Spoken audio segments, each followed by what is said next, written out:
great question.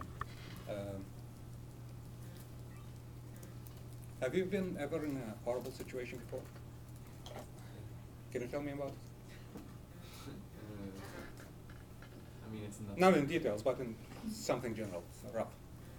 Well, I mean, I was in the hospital a few weeks ago about that. But I don't know. I can't think of anything that would compare it to. Have you seen any man get killed in front of you? No. Beaten? No. Have you been injured before? No. Not like a serious. Anyone?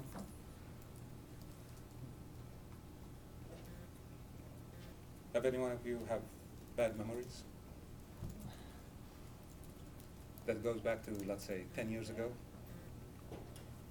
and still have it in his mind or her mind, and remember it, just like if it was yesterday. My point is that you have children now who opened their eyes and found their country under fire. Some of them lost their parents because of military combat,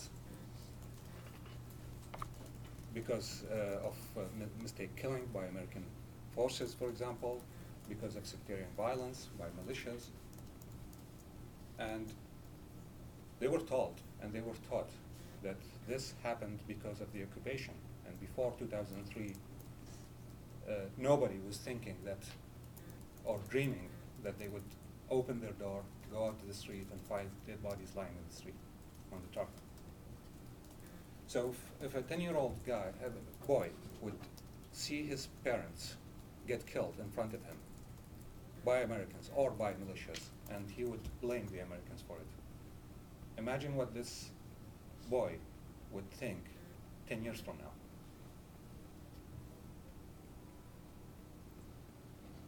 The problem is that there is no direct contact between people here in the States and the Iraqi people. The Iraqis are only seeing soldiers, and they know that their days before 2003 under Saddam, it's true, it was bad, but now it's worse.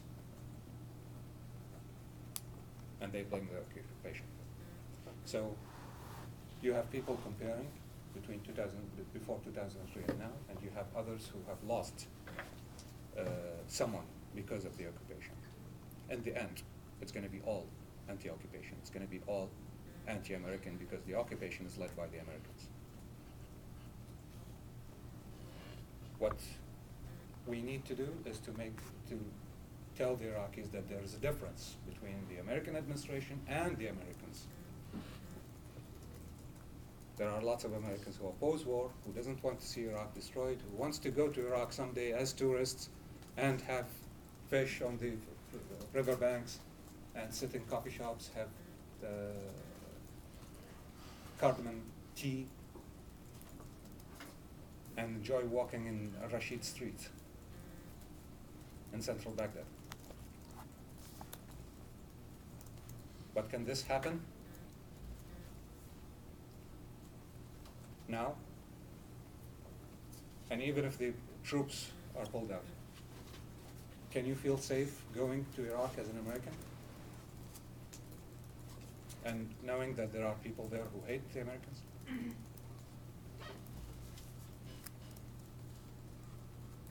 I've been pushing for some time right now to open a communication channel between the two people. Talk to each other.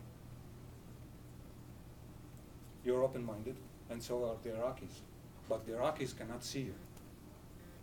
They're not hearing from you. There is no American in Iraq explaining to the Iraqis that there are Americans who oppose the war and who wants to live normal life away from violence.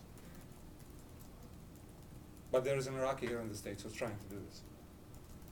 So I think that there should be a communication established between the two people, and to try to talk to each other away from government, away from policy, away from war, just people to people.